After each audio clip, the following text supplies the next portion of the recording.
வணக்கம். இது மகா பெரியவா சொன்னது யூடியூப் சேனல்.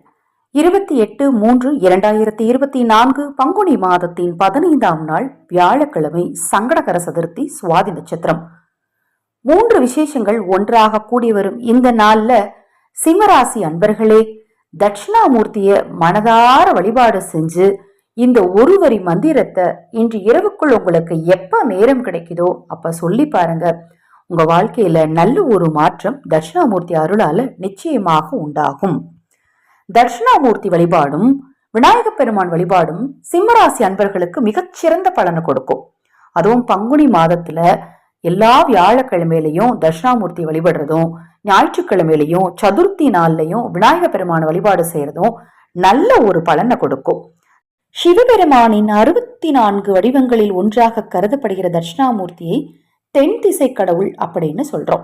இந்த தென் திசை கடவுளை வியாழக்கிழமையில வழிபாடு செய்யறதுனால வாழ்க்கையில இருக்கக்கூடிய காரிய தடைகள் நீங்கும்.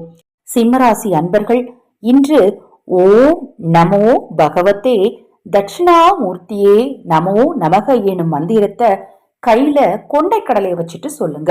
அதன் பின் அந்த கொண்டைக்கடலையை ஊற வச்சு பசுவிற்கு தானமா கொடுத்துருங்க, இல்ல பறவைகளுக்கு தானமா போட்டுருங்க. உடனே செய்யணுமாங்க. நான் நைட்டு தூங்குறதுக்கு முன்னாடிதான் இந்த மந்திரம் சொன்னேன். கொண்டைக்கடலையை மறுநாள் கொடுக்கலாமா அப்படின்னா தாராளமா கொடுக்கலாம். நான் கோயிலுக்கு போவேங்க, இன்னைக்கு நான் கோயிலுக்கு போய் தட்சிணாமூர்த்தி வழிபாடு செய்வேன் அப்படிங்கிறவங்க கோவிலில் அமர்ந்து இந்த ஒரு வரியை சொல்லிட்டு அந்த கொண்டைக்கடலைய கோவில்ல இருக்கக்கூடிய குளத்துல போட்டுட்டு வாங்க. உங்க வாழ்க்கையில இருக்கக்கூடிய அத்தனை இன்னல்களும் இருந்த இடம் தெரியாமல் போகும். ரொம்ப எளிமையான பரிகாரம் தான் இல்லையா? இன்றைய நாள் ரொம்ப விசேஷமான நாள். சுவாதி நட்சத்திரம் மகாலட்சுமி தாயாருக்கு பிடிச்ச நட்சத்திரம். இந்த நாள்ல நீங்க தட்சிணாமூர்த்தியை நினைச்சு இவ்வாறு வழிபாடு செய்யறது குருவினர்களையும் உங்களுக்கு பெற்றுக் கொடுக்கும். தொடர்ந்து நம்ம சேனலை பாருங்க.